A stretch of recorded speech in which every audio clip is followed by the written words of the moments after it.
मुद्गनादिसेवितं कपित्थजम्बुं फलचारुभक्षणम् उमासुतं शोकविनाशकारकं नमामि विघ्नेश्वरपादपङ्कजं। सर्वमङ्गलमाङ्गल्ये शिवे सर्वार्थसाधिके शरण्ये त्र्यम्बके गौरी नारायणी नमस्तुते। ॐ अक्षस्तकपरशुं गदेषु पुरुषं चक्रं धनुषायकं शङ्खं सन्ददतिं करस्थिनयनां सर्वाङ्गभूषावृतां नीलाश्मद्योतिमास्य पाददशकां सेवै महाकालिकां सवै शैरिविमर्दिनीमिहं महालक्ष्मी सरोजस्थिताम्। ॐ जयन्ती मङ्गलाकालीं भद्रकाली कपालिनी दुर्गा क्षमा शिवा धात्रीं स्वाहा सुधा नमस्तुते। प्रथमं शैलपुत्रीं चन्द्रिकां ब्रह्मचारिणी तृतीयं चन्द्रघण्टेति कुष्माण्डेति चतुर्थकं पंचमं स्कन्दमातेति षष्ठं कात्यायनीति च सप्तमं कालरात्रीति महागौरीति चाष्टमं नवमं सतीदात्री च नवदुर्गा प्रकृतितां दशमं दशमावत्यां दिव्यज्ञानस्वरूपिणीं। ॐ दुर्गाय नमः। तो ब्राह्मणों और भक्तों, आइए हम ब्रह्म पुराण में आगे की कथा आपके साथ साझा करते हैं। आप चंदन कुमार मिश्र के YouTube चैनल @चंदनमाई विद्या पर इन कथाओं को सुन करके भगवत कृपा प्राप्त कर सकते हैं। तो आज की कथा में हम सुनेंगे भारतवर्ष का वर्णन है। आइए इस पे सुनते हैं। अब मुनियों ने कहा कि वक्ताओं में श्रेष्ठ सूत जी, इस पृथ्वी पर धर्म, अर्थ, काम एवं मोक्ष प्रदान करने वाली जो उत्तम भूमि एवं श्रेष्ठ तीर्थ हो उसे बतलाइए। सबसे पहले तो पूरी पृथ्वी ही तीर्थ है। हम पृथ्वी देवी का पूजा करते हैं। समुद्र वसने देवी पर्वत स्तन मंडिते विष्णु पत्नी नमस्तुभ्यं पादस्पर्श क्षमस्व में ओम पृथिव्यै नमः। अब लोमहर्षण सूत जी बोले कि ब्राह्मणों, पूर्व काल में महर्षियों ने मेरे गुरु व्यास जी से यही प्रश्न पूछा था। मैं वही प्रसंग कहता हूँ। कुरुक्षेत्र की बात है। बुद्धिमानों में श्रेष्ठ व्यास जी, जो सब शास्त्रों के विद्वान, महाभारत के रचयिता, अध्यात्मनिष्ठ, सर्वज्ञ, सब भूतों के हित में संलग्न, पुराण और आगमों के वक्ता तथा वेद वेदांगों के पारंगत पंडित हैं, अपने परम पवित्र आश्रम में बैठे हुए थे। भांति भांति के पुष्प उस आश्रम की शोभा बढ़ा रहे थे। उसी समय उत्तम व्रत का पालन करने वाले अनेक महर्षि उनके दर्शन के लिए आए।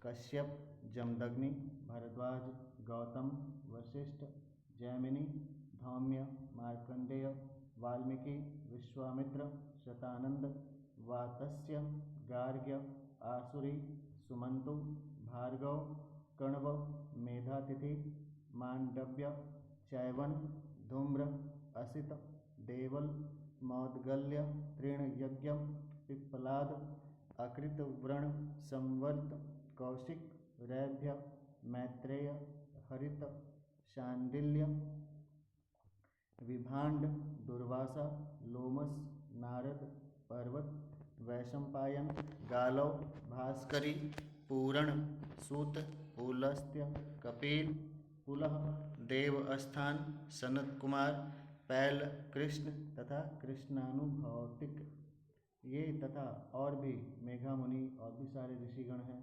देव बृहस्पति हो गए। तो बहुत सारे मुनिवर सत्यवती नंदन व्यास जी को घेर कर बैठ गए। गणेश जी भी हैं।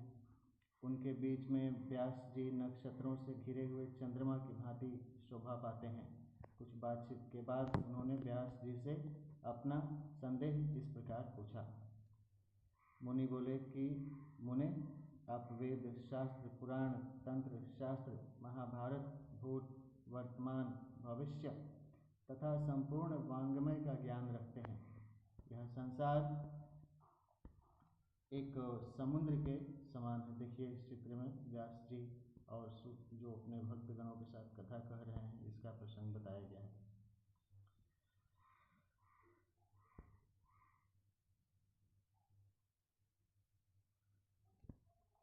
तो यहाँ पे कथा शुरुआत हुई। इन्होंने बताया कि यह संसार एक समुद्र के समान है। इसमें दुख ही दुख भरा है। यह कष्टमय एवं निहिसार है। इस भयानक भवसागर में राग रूपी ग्राह रहते हैं। यह विषय रूपी जल से भरा रहता है। इंद्रियां ही इसमें भंवर हैं। यह क्षुधा, पिपासा आदि सैकड़ों उर्मियों से व्याप्त हैं। इसे मोह रूपी कीचड़ ने मलिन बना रखा है।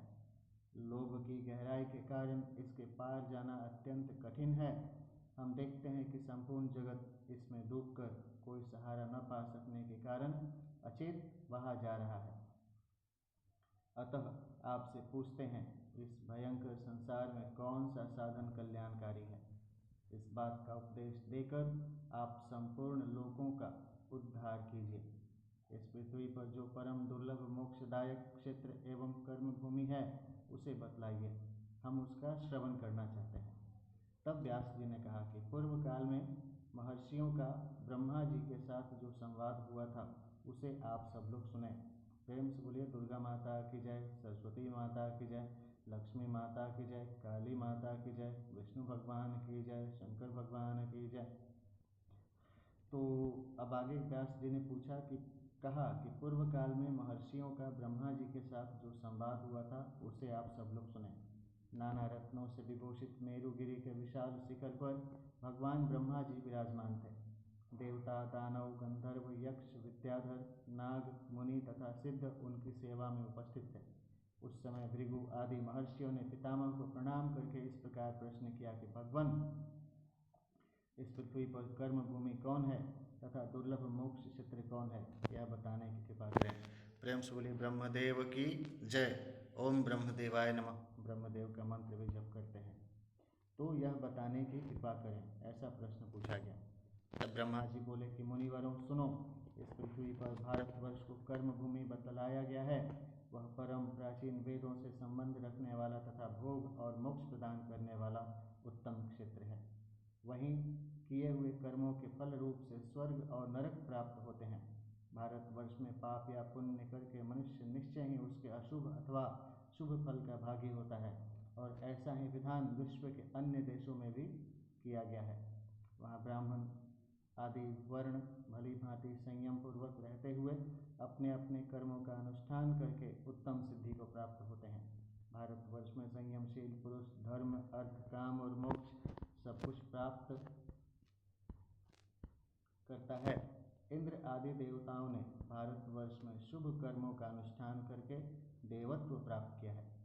इनके सिवा अन्य जितेंद्रिय पुरुषों ने भी भारतवर्ष में शांत, वीतराग एवं मात्सर्य रहित जीवन बिताते हुए मोक्ष प्राप्त किया है।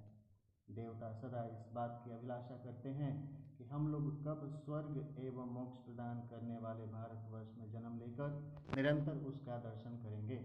इसके पूर्व में किरात और पश्चिम में यवन रहते हैं। मध्य भाग में ब्राह्मण, क्षत्रिय, वैश्य तथा शूद्रों का निवास है। वे क्रमशः यज्ञ, युद्ध और व्यापार आदि विशुद्ध कर्मों के द्वारा अपने को पवित्र करते हैं। उनका जीवन निर्वाह भी इन्हीं कर्मों से होता है।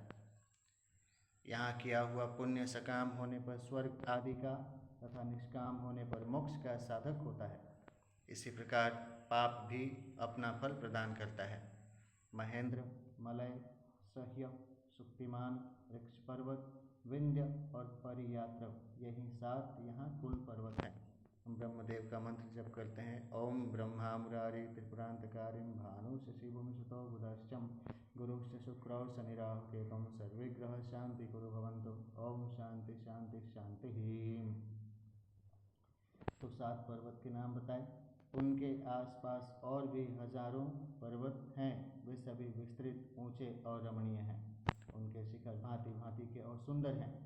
कोलाहल, वैभ्राज, मंदर, दर्दुराचल, वातंद्य, वैद्युत, मैनाक, सूरस, तुंगप्रस्थ, नागगिरी, गोधन, पांडुराचल, पुष्पगिरी, वैजयंत, रैवत, अर्बुद, ऋष्यमुख, गोमंत, कृतशैल, कृताचल, श्री पर्वत, चकोर तथा अन्य अनेक पर्वत ऐसे हैं जिनसे मिले हुए मलिच्छ आदि जनपद पृथक पृथक बसे हुए हैं। वहाँ के लोग जिन श्रेष्ठ नदियों का जल पीते हैं उनके नाम इस प्रकार जानो। गंगा, सरस्वती, सिंधु, चंद्रभागा, चिनाब, यमुना, शतद्रु, सतलज, विपाशा, व्यास, वितस्ता, झेलम, इरावती, रावी, कुहू, गोमती, धूत, पापा, बाहुदा, दृष्टवती, देविका, चक्षु, निष्ठिवा, गंडकी तथा कौशिकी। ये हिमालय की घाटी से निकली हुई नदियां हैं।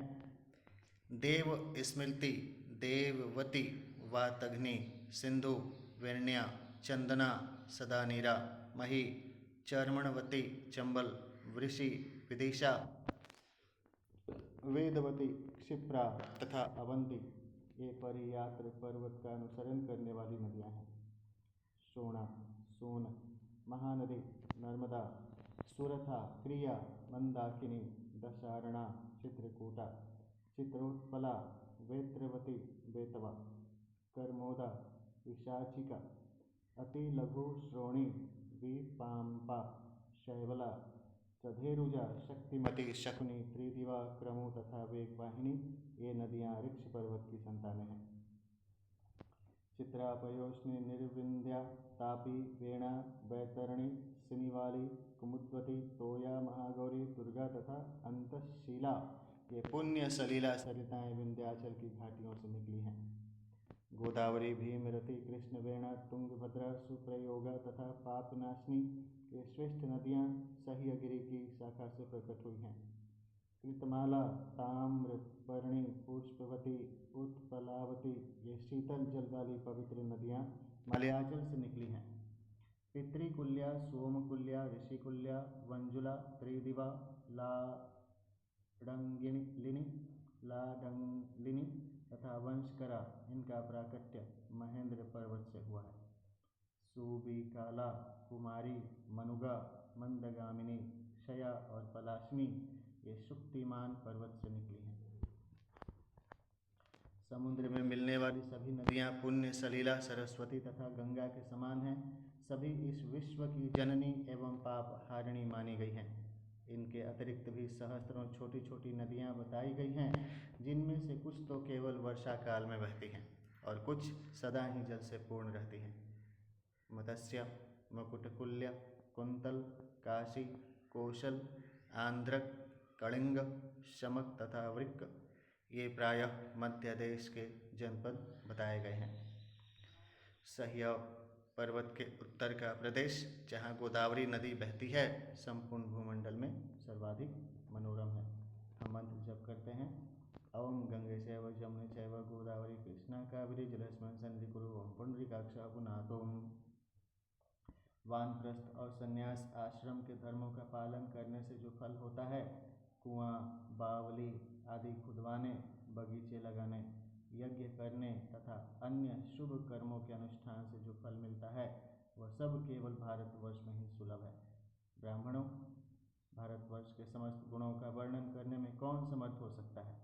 इस प्रकार मैंने भारतवर्ष का वर्णन किया। यह सबसे उत्तम, सब पापों का नाश करने वाला, पवित्र, धन्य तथा बुद्धि को बढ़ाने वाला है। जो सदा अपने इंद्रियों को वश में रखकर इस प्रसंग का पाठ या श्रवण करता है वह सब पापों से मुक्त हो भगवान विष्णु के लोक में जाता है। प्रेम से बोलिए विष्णु भगवान की जय। प्रेम से बोलिए सत्यनारायण भगवान की जय। ओम ब्रह्मदेवाय नमः। अब कोणादित्य की महिमा की कथा ब्रह्म पुराण में कही गई है। प्रेम से बोलिए ब्रह्मदेव की जय।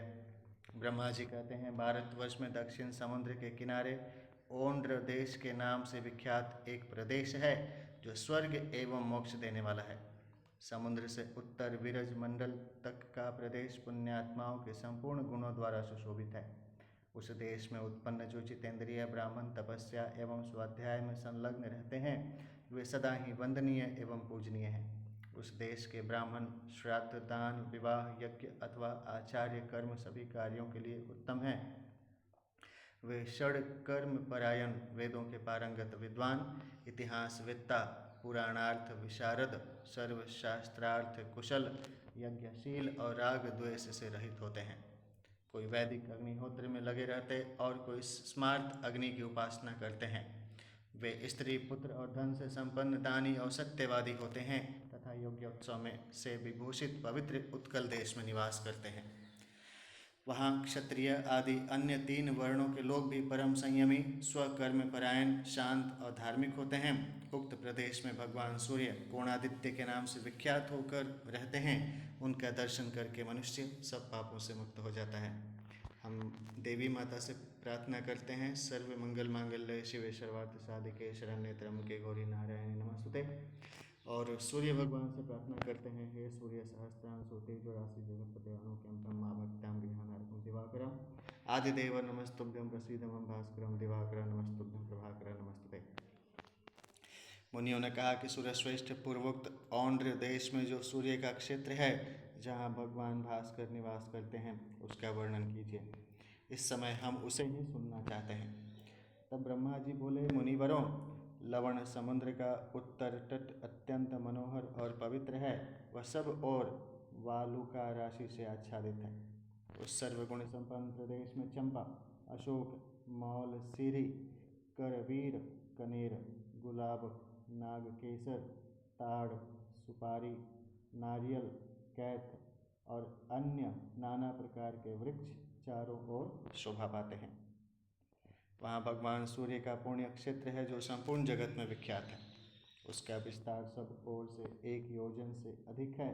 वहाँ सहस्त्र किरणों से सुशोभित साक्षात भगवान सूर्य निवास करते हैं। वे कोणादित्य के नाम से विख्यात एवं भोग और मोक्ष प्रदान करने वाले हैं। वहाँ माघ मास के शुक्ल पक्ष की सप्तमी तिथि को इंद्रिय संयम पूर्वक उपवास करें। फिर प्रातःकाल शौच आदि से निवृत्त एवं विशुद्ध चित्त हो सूर्य देव का स्मरण करते हुए विधि पूर्वक समुद्र में स्नान करें। देवता, ऋषि और मनुष्यों का तर्पण करें।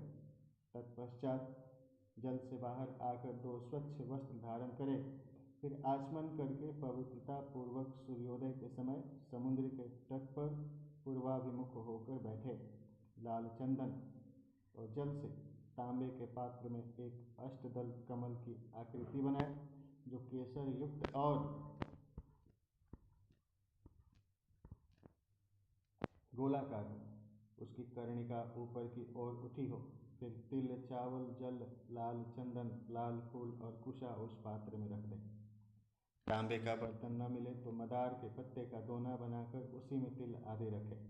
उस पात्र को एक दूसरे पात्र से ढक कर रखें। इसके बाद हृदय आदि अंगों के क्रम से अंग न्यास और कर न्यास करके पूर्ण श्रद्धा के साथ अपने आत्मस्वरूप भगवान सूर्य का ध्यान करें।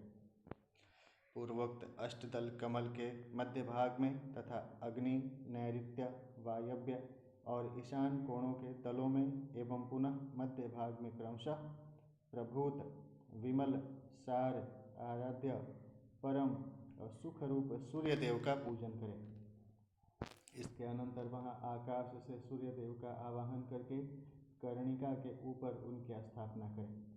तत्पश्चात हाथों से सुमुख, संपुट आदि मुद्राएं दिखाए। फिर देवता का स्नान आदि कराकर एकाग्र चित्त हो इस प्रकार ध्यान करें कि भगवान सूर्य श्वेत कमल के आसन पर तेजो मंडल में विराजमान है। उनकी आंखें पीली और शरीर का रंग लाल है। उनके 2 भुजाएं हैं। उनका वस्त्र कमल के समान लाल है। वे सब प्रकार के शुभ लक्षणों से युक्त और सभी तरह के आभूषणों से विभूषित हैं। उनका रूप सुंदर है। वे वर देने वाले, शांत एवं प्रभा पुंज से देदीप्यमान हैं। तदंतर उदय काल में स्निग्ध सिंदूर के समान अरुण वर्ण वाले भगवान सूर्य का दर्शन करके अर्घ्य पात्र ले उसे सिर के पास लगाए और पृथ्वी पर घुटने टेक कर मौन हो एकाग्रचित्त से त्रयाक्षर मंत्र का उच्चारण करते हुए सूर्य को अर्घ्य दे। जिस पुरुष को दीक्षा नहीं दी गई है वह भावयुक्त श्रद्धा के साथ सूर्य का नाम लेकर ही अर्घ्य दे, क्योंकि भगवान सूर्य भक्ति के द्वारा ही वश में होते हैं। अग्नि, नैऋत्य, वायव्य एवं ईशान कोण, मध्य भाग तथा पूर्व आदि दिशाओं में क्रमशः हृदय, सिर, शिखा, कवच, नेत्र और अस्त्र की पूजा करें। फिर अर्घ्य दे गंध, धूप, दीप और नैवेद्य निवेदन कर जप, स्तुति, नमस्कार तथा मुद्रा करके देवता का विसर्जन करें। जो ब्राह्मण, क्षत्रिय, वैश्य, स्त्री और शूद्र अपने इंद्रियों को वश में रखते हुए सदा संयम पूर्वक भक्ति भाव और विशुद्ध चित्त से भगवान सूर्य को अर्घ्य देते हैं वे मनोवांछित भोगों का उपभोग करके परम गति को प्राप्त होते हैं। जो मनुष्य तीनों लोकों को प्रकाशित करने वाले आकाश बिहारी भगवान सूर्य की शरण लेते हैं वे सुख के भागी होते हैं। जब तक भगवान सूर्य को विधि पूर्वक अर्घ्य न दे लिया जाए तब तक श्री विष्णु शंकर अथवा इंद्र का पूजन नहीं करना चाहिए। अतः प्रतिदिन पवित्र हो प्रयत्न करके मनोहर फूलों और चंदन आदि के द्वारा सूर्यदेव को अर्घ्य देना चाहिए।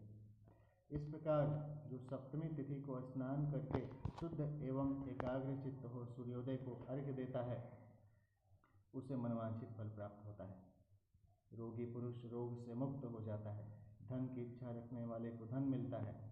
विद्यार्थी को विद्या प्राप्त होती है और पुत्र की कामना या पुत्री की कामना रखने वाला मनुष्य पुत्रवान या पुत्रीवान होता है। इस प्रकार समुद्र में स्नान करके सूर्य को अर्घ्य दे उन्हें प्रणाम करे, फिर हाथ में फूल लेकर मौन हो सूर्य के मंदिर में जाए। मंदिर के भीतर प्रवेश करके भगवान कोणादित्य की 3 बार प्रदक्षिणा करे और अत्यंत भक्ति के साथ गंध पुष्प धूप दीप नैवेद्य साष्टांग प्रणाम जय जयकार तथा स्तोत्रों द्वारा उनकी पूजा करें। इस प्रकार सहस्त्र किरणों द्वारा मंडित जगदीश्वर सूर्यदेव का पूजन करके मनुष्य 10 अश्वमेघ यज्ञों का फल पाता है। इतना ही नहीं, वह सब पापों से मुक्त हो दिव्य शरीर धारण करता है और अपने आगे पीछे की 7 पीढ़ियों का उद्धार करके सूर्य के समान तेजस्वी एवं इच्छा अनुसार गमन करने वाले विमान पर बैठकर सूर्य के लोक में जाता है। उस समय गंधर्वगण उसका यशोगान करते हैं। वहाँ एक कल्प तक श्रेष्ठ भोगों का उपभोग करके पुण्य क्षीण होने पर वह पुनः इस संसार में आता और योगियों के उत्तम कुल में जन्म ले चारों वेदों का विद्वान स्वधर्मपरायण तथा पवित्र ब्राह्मण होता है। तदंतर भगवान सूर्य से ही योग की शिक्षा प्राप्त करके मोक्ष पा लेता है। चैत्र मास के शुक्ल पक्ष में भगवान कोणादित्य की यात्रा होती है। यह यात्रा दमनभंजिका के नाम से विख्यात है। जो मनुष्य यह यात्रा करता है उसे भी पूर्वोक्त फल की प्राप्ति होती है। भगवान सूर्य के शयन और जागरण के समय संक्रांति के दिन विषुव योग में उत्तरायण या दक्षिणायन आरंभ होने पर रविवार को सप्तमी तिथि को अथवा पर्व के समय जो जितेंद्रिय पुरुष वहाँ की श्रद्धापूर्वक यात्रा करते हैं वे सूर्य की ही भांति तेजस्वी विमान के द्वारा उनके लोक में जाते हैं। वहाँ पूर्वोक्त क्षेत्र में समुद्र के तट पर रामेश्वर नाम से विख्यात भगवान महादेव जी विराजमान हैं जो समस्त अभिलक्षित फलों को देने वाले हैं। ओम विशुद्ध ज्ञान देवायम चतुर्वेदी दिव्य चक्षुषे श्रेय प्राप्ति निमित्ताय नमः सोमाधारणम ओम नीलामुश्यामल कोमलांगम सीता समारोपित वाम भागम पानो महासायक चारु चापम नमामि रामं रघुवंशनाथम ओम ऐं ह्रीं क्लीं चामुंडाय विच्चे नमः। तो आगे कथा सुनेंगे। पूजन के वाक्य इस प्रकार हैं। ह्रां हृदयाय नमः अग्निकोणे, ह्रीं शीर्षे नमः नैऋत्ये, ह्रौं शिखाय नमः वायव्ये, ह्रैं कवचाय नमः ऐशाने, ह्रौं नेत्रत्राय नमः मध्यभागे, ह्रः अस्त्राय नमः चतुर्दिक्षु स्थितिम्। एवार्घ्यं संप्रयक्षन्त्यं सूर्याय नियतेन्द्रिया, ब्राह्मणा क्षत्रिया वैश्यां स्त्रियः शूद्राश्च संयतां, भक्तिभावेन सततं विशुद्धेनान्तरात्मनां, ते भुक्त्वाभिमत्तानं कामान् प्राप्नुवन्ति परां गतिम्। जो समुद्र में स्नान करके वहाँ श्री रामेश्वर का दर्शन करते और गंध पुष्प धूप दीप नैवेद्य नमस्कार स्तोत्र गीत और मनोहर वाद्यों द्वारा उनकी पूजा करते हैं वे महात्मा पुरुष राजसूय तथा अश्वमेघ यज्ञों का फल पाते और परम सिद्धि को प्राप्त होते हैं। प्रेम से बोलिए शंकर भगवान की जय, विष्णु भगवान की जय, ब्रह्म भगवान की जय। आइए आगे की कथा में भगवान सूर्य की महिमा सुनते हैं। मुनियों ने कहा, सूर्य श्रेष्ठ अपने भोग और मोक्ष प्रदान करने वाले भगवान भास्करों के उत्तम क्षेत्र का जो वर्णन किया है वह सब हम लोगों ने सुना। अब यह बतलाइए कि उनकी भक्ति कैसे की जाती है और वे किस प्रकार प्रसन्न होते हैं। इस समय यही सब सुनने की हमारी इच्छा है। ब्रह्मा जी बोले, मन के द्वारा इष्ट देव के प्रति जो भावना होती है उसे ही भक्ति और श्रद्धा कहते हैं। जो इष्ट देव की कथा सुनता, उनके भक्तों की पूजा करता तथा अग्नि की उपासना में संलग्न रहता है वह सनातन भक्त है। जो इष्ट देव का चिंतन करता, उन्हीं में मन लगाता, उन्हीं की पूजा में रत रहता तथा उन्हीं के लिए कर्म करता है, वह निश्चय ही सनातन भक्त है। जो इष्ट देव के लिए किए जाने वाले कर्मों का अनुमोदन करता, उनके भक्तों में दोष नहीं देखता, अन्य देवता की निंदा नहीं करता, सूर्य के व्रत रखता तथा चलते फिरते, ठहरते, सोते, सूंघते और आँख खोलते मीचते समय भगवान भास्कर का स्मरण करता है, वह मनुष्य अधिक भक्त माना गया है। विज्ञ पुरुष को सदा ऐसी ही भक्ति करनी चाहिए, विद्व पुरुष को सदा ऐसी ही भक्ति करनी चाहिए। भक्ति, समाधि, स्तुति और मन से जो नियम किया जाता और जो ब्राह्मण को दान दिया जाता है, उसे देवता, मनुष्य और पितर सभी ग्रहण करते हैं। पत्र, पुष्प, फल और जल जो कुछ भी भक्ति पूर्वक अर्पण किया जाता है, उसे देवता ग्रहण करते हैं, परंतु वे नास्तिकों की दी हुई वस्तु नहीं स्वीकार करते। नियम और आचार के साथ भाव शुद्धि का भी उपयोग करना चाहिए।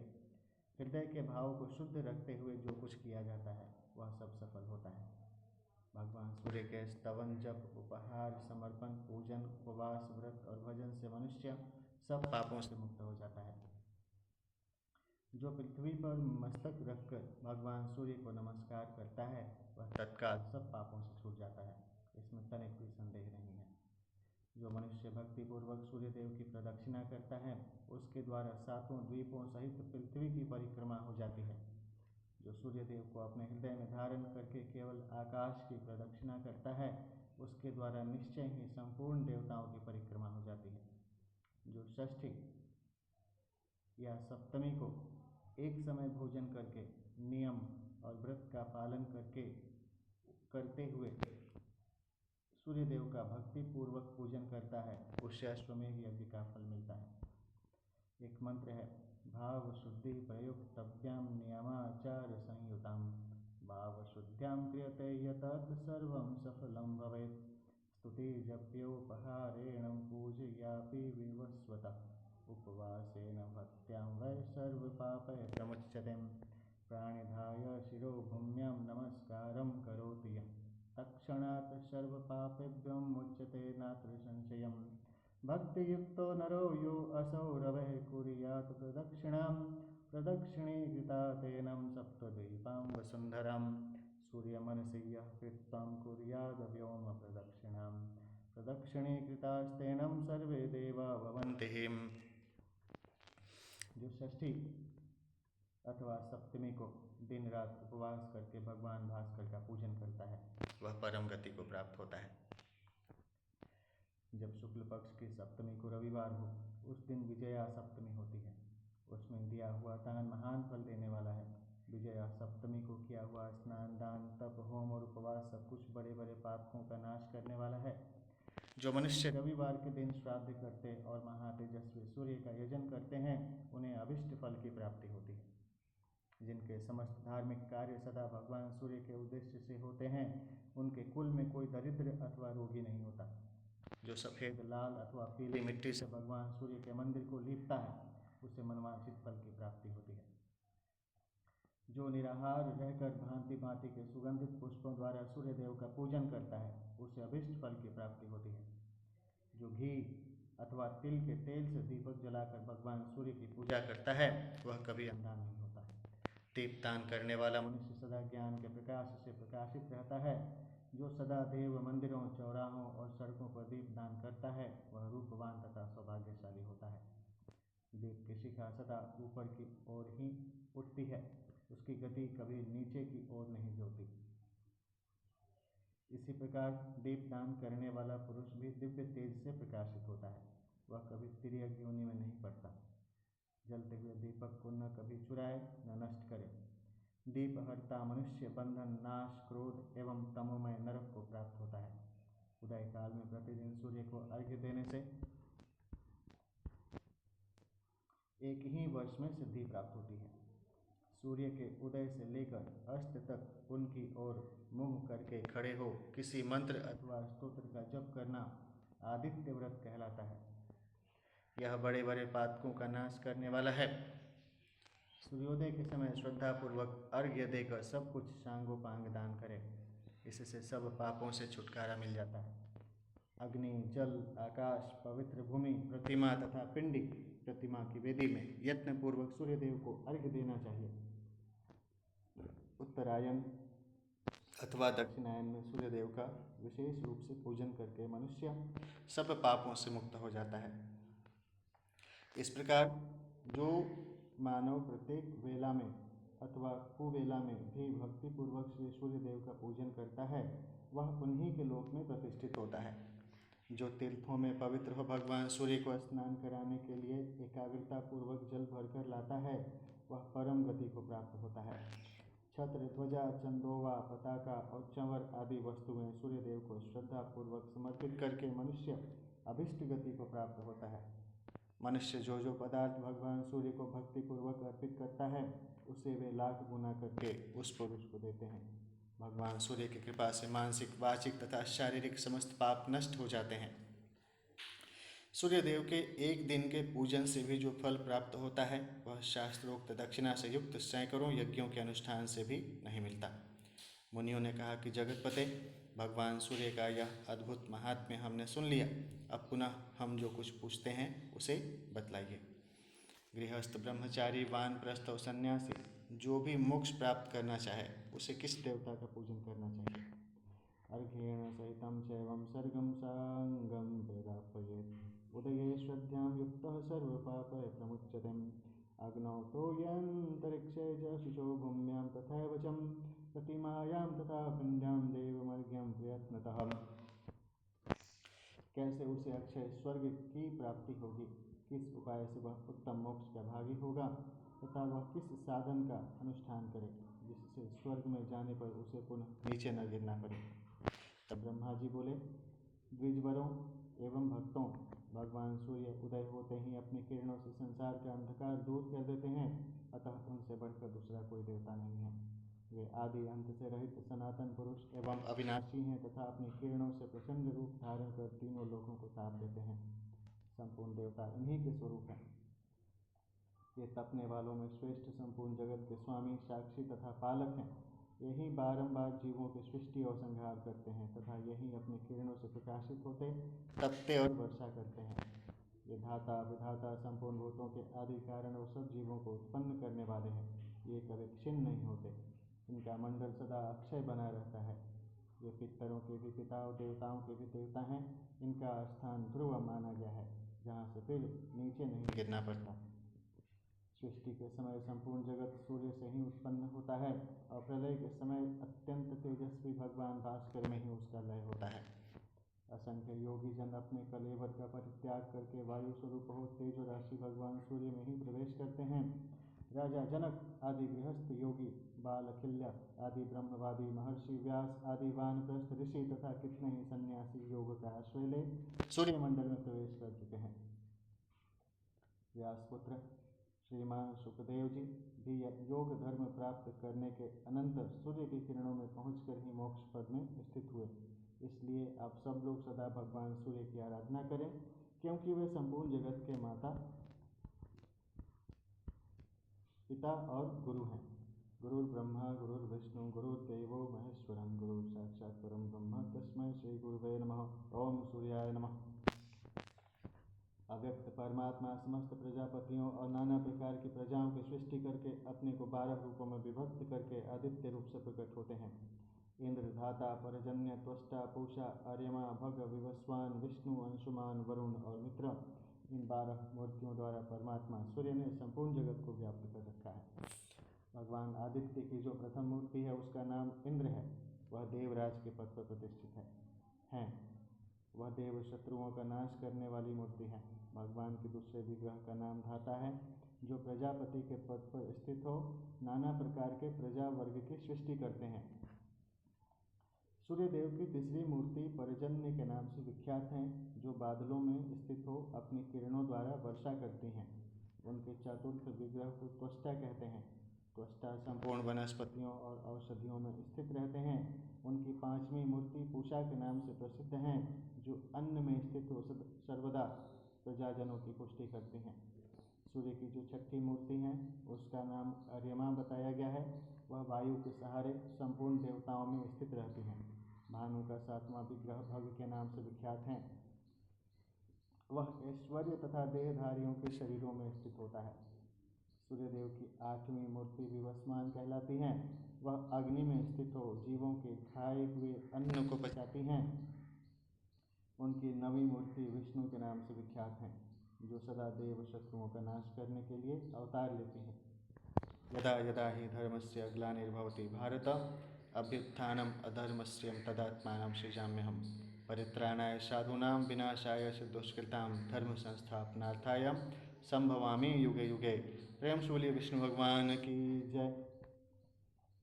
सूर्य की 10वीं मूर्ति का नाम अंशुमान है, जो वायु में प्रतिष्ठित होकर समस्त प्रजा को आनंद प्रदान करती हैं। सूर्य का 11वां स्वरूप वरुण के नाम से प्रसिद्ध है, जो सदा जल में स्थित होकर प्रजा का पोषण करता है। भानु के 12वें विग्रह का नाम मित्र है, जिसने संपूर्ण लोगों का हित करने के लिए चंद्र नदी के तट पर स्थित हो तपस्या की। परमात्मा सूर्यदेव ने इन 12 मूर्तियों के द्वारा संपूर्ण जगत को व्याप्त कर रखा है। इसलिए भक्त पुरुषों को उचित है कि वे भगवान सूर्य में मन लगाकर पूर्वोक्त 12 मूर्तियों में उनका ध्यान और नमस्कार करें। इस प्रकार मनुष्य 12 आदित्यों को नमस्कार करके उनके नामों का प्रतिदिन पाठ और श्रवण करने से सूर्यलोक में प्रतिष्ठित होता है। मुनियों ने पूछा, यदि ये सूर्य सनातन आदि देव हैं तो इन्होंने वर पाने की इच्छा से प्राकृत मनुष्यों की भांति तपस्या क्यों की? तब ब्रह्मा जी बोले, ब्राह्मणों, यह सूर्य का परम गोपनीय रहस्य है। पूर्व काल में मित्र देवता ने महात्मा नारद को जो बात बतलाई थी, वही मैं तुम लोगों से कहता हूँ। एक समय की बात है, अपनी इंद्रियों को वश में रखने वाले महायोगी नारद जी मेरुगिरी के शिखर से गंधमादन नामक पर्वत पर उतरे और संपूर्ण लोकों में विचरते हुए उस स्थान पर आए जहाँ मित्र देवता तपस्या करते थे। उन्हें तपस्या में संलग्न देख नारद जी के मन में कौतूहल हुआ। वे सोचने लगे, जो अक्षय, अविकारी, व्यक्ता व्यक्त स्वरूप और सनातन पुरुष हैं, जिन महात्मा ने तीनों लोगों को धारण कर रखा है, जो सब देवताओं के पिता एवं परों से भी पर हैं, वे किन देवताओं अथवा पितरों का यजन करते रहे हैं और करेंगे? इस प्रकार मन ही मन विचार करके नारद जी मित्र देवता से बोले, भगवान, अंगोपांगों सहित संपूर्ण वेदों एवं पुराणों में आपकी महिमा का गान किया जाता है। आप अजन्मा, सनातन, धाता तथा उत्तम अधिष्ठान हैं। भूत, भविष्य और वर्तमान सब कुछ आप में ही प्रतिष्ठित है। गृहस्थ आदि चारों आश्रम प्रतिदिन आपका ही यजन करते हैं। आप इन सबके पिता, माता और सनातन देवता हैं। फिर भी आप किस देवता अथवा पितर की आराधना करते हैं, यह हमारी समझ में नहीं आता। तब मित्र के रूप में सूर्य ने कहा कि ब्राह्मण, यह परम गोपनीय सनातन रहस्य कहने योग्य तो नहीं है, परंतु आप भक्त हैं, इसलिए आपके सामने मैं उसका यथावत वर्णन करता हूँ। वह जो सूक्ष्म, अविज्ञेय, अव्यक्त, अचल, ध्रुव, इंद्रिय रहित, इंद्रियों के विषयों से रहित तथा संपूर्ण भूतों से पृथक है, वही समस्त जीवों का अंतरात्मा है। उसी को क्षेत्रज्ञ भी कहते हैं। वह तीनों गुणों से भिन्न पुरुष कहा गया है। उसी का नाम भगवान हिरण्यगर्भ है। वह संपूर्ण विश्व का आत्मा, सर्व संहारकारी और अक्षर अविनाशी माना गया है। उसने इस एकात्मक त्रिलोकी को अपने आत्मा के द्वारा धारण कर रखा है। वह स्वयं शरीर से रहित है, किंतु समस्त शरीरों में निवास करता है। शरीर में रहते हुए भी वह उसके कर्मों से लिप्त नहीं होता। वह मेरा, तुम्हारा तथा अन्य जितने भी देहधारी हैं, उनका भी आत्मा है, सबका साक्षी है। कोई भी उसका ग्रहण नहीं कर सकता। वह सगुण, निर्गुण, विश्वरूप तथा ज्ञान गम्य माना गया है। उसके सब ओर हाथ पैर हैं, सब ओर नेत्र, सिर और मुख हैं तथा सब ओर कान हैं। वह संसार में सबको व्याप्त करके स्थित है। वसन्नपि शरीरेषु न स लिप्येत कर्मभिः ममान्तरात्मा तव च ये चान्ये देह संस्थिता सर्वेषां साक्षिभूतोऽसौ न ग्राह्यं केनचित् क्वचित् सगुणो निर्गुणो विश्वो ज्ञानगम्यो ह्यसौ स्मृतः सर्वतः पाणिपादान्तः सर्वतो अक्षिशिरोमुखः सर्वतः श्रुतिमाल्लोके सर्वमावृत्य तिष्ठति। संपूर्ण मस्तक, उसके मस्तक, संपूर्ण भुजाएं, उसकी भुजा, संपूर्ण पैर, उसके पैर, संपूर्ण नेत्र, उसके नेत्र एवं संपूर्ण नासिकाएं, उसकी नासिका हैं। वह स्वेच्छाचारी है और अकेला ही संपूर्ण क्षेत्र में सुखपूर्वक विचरता है। यहाँ जितने शरीर हैं वे सभी क्षेत्र कहलाते हैं। उन सबको वह योगात्मा जानता है, इसलिए क्षेत्रज्ञ कहलाता है। अव्यक्तपुर में शयन करता है, अतः उसे पुरुष कहते हैं। विश्व का अर्थ है बहुविध, वह परमात्मा सर्वत्र बतलाया जाता है, इसलिए बहुविध रूप होने के कारण वह विश्व रूप माना गया है। एकमात्र वही महान है और एकमात्र वही पुरुष कहलाता है, अतः वह एकमात्र सनातन परमात्मा ही महापुरुष नाम धारण करता है। वह परमात्मा स्वयं ही अपने आप को 100, 1000, लाख और करोड़ों रूपों में प्रकट कर लेता है। जैसे आकाश से गिरा हुआ जल भूमि के रस विशेष से दूसरे स्वाद का हो जाता है, उसी प्रकार गुणमय रस के संपर्क से वह परमात्मा अनेक रूप प्रतीत होने लगता है। जैसे एक ही वायु समस्त शरीरों में 5 रूपों में स्थित हैं, उसी प्रकार आत्मा की भी एकता और अनेकता मानी गई है। जैसे अग्नि दूसरे स्थान की विशेषता से अन्य नाम धारण करती हैं, उसी प्रकार वह परमात्मा ब्रह्मा आदि के रूपों में भिन्न भिन्न नाम धारण करता है। जैसे एक दीप हजारों दीपों को प्रकट करता है, वैसे ही वह एक ही परमात्मा हजारों रूपों को उत्पन्न करता है। संसार में जो चराचर भूत हैं वे नित्य नहीं हैं, परंतु वह परमात्मा अक्षय, अप्रमेय तथा सर्वव्यापी कहा जाता है। वह ब्रह्म सदसत स्वरूप है। लोक में देव कार्य तथा पितृ कार्य के अवसर पर उसकी पूजा होती है। उससे बढ़कर दूसरा कोई देवता या पितर नहीं है। उसका ज्ञान अपने आत्मा के द्वारा होता है, अतः मैं उसी सर्वात्मा का पूजन करता हूँ। आप लोग भी कीजिए। देवर्षि, स्वर्ग में भी जो जीव उस परमेश्वर को नमस्कार करते हैं, वे उसी के द्वारा दिए हुए अभिष्ट गति को प्राप्त होते हैं। देवता और अपने अपने आश्रमों में स्थित मनुष्य भक्ति पूर्वक सबके आदिभूत उस परमात्मा का पूजन करते हैं और वे उन्हें सद्गति प्रदान करते हैं। वे सर्वात्मा, सर्वगत और निर्गुण कहलाते हैं। मैं भगवान सूर्य को ऐसा मानकर अपने ज्ञान के अनुसार उनका पूजन करता हूँ। नारद जी, यह गोपनीय उपदेश मैंने अपनी भक्ति के कारण आपको बतलाया है। आपने भी इस उत्तम रहस्य को भली भांति समझ लिया। देवता, मुनि और पुराण सभी उस परमात्मा को वरदायक मानते हैं और इसी भाव से सब लोग भगवान दिवाकर का पूजन करते हैं। ब्रह्मा जी कहते हैं, इस प्रकार मित्र देवता ने पूर्व काल में नारद जी को यह उपदेश दिया था। भानु के उपदेश को मैंने भी आप लोगों से कह सुनाया। जो सूर्य का भक्त न हो उसे इसका उपदेश नहीं देना चाहिए। जो मनुष्य प्रतिदिन इस प्रसंग को सुनाता और जो सुनता है, वह निस्संदेह भगवान सूर्य में प्रवेश करता है। आरंभ से ही इस कथा को सुनकर रोगी मनुष्य रोगों से मुक्त हो जाता है और जिज्ञासु को उत्तम ज्ञान एवं अभिष्ट गति की प्राप्ति होती है। मुनियों, जो इसका पाठ करता है वह जिस जिस वस्तु की कामना करता है उसे निश्चय ही प्राप्त कर लेता है। प्रेम से बोलिए विष्णु भगवान की जय, सूर्य भगवान की जय। तो अगली कथा में हम सूर्य देव की महिमा तथा अदिति के गर्भ से उनके अवतार का वर्णन करेंगे। ओम नमः शिवाय। हम देवी दुर्गा से प्रार्थना करते हैं कि वो आप सभी पर अपनी कृपा बनाए रखें। रोगान शेषान अपहांस दुष्टां दुष्टातु कामान सकलान विष्टान त्वमाश्रितानां च विपन्नराणां त्वमाश्रितां व्याश्रयतां प्रयान्तिं दुर्गे स्मिता हर्षभीतिमशेषजन्तो स्वस्थे स्मिता मतिमतिवं शुभां ददासि। दारिद्र्यदुःखभयहारिणिका त्वदन्यं सर्वोपकारकरणाय सदया दृशिताम्। ॐ नवदुर्गाय नमः। ॐ दशमहाविद्याय नमः। स्वयं से बोलिए हर हर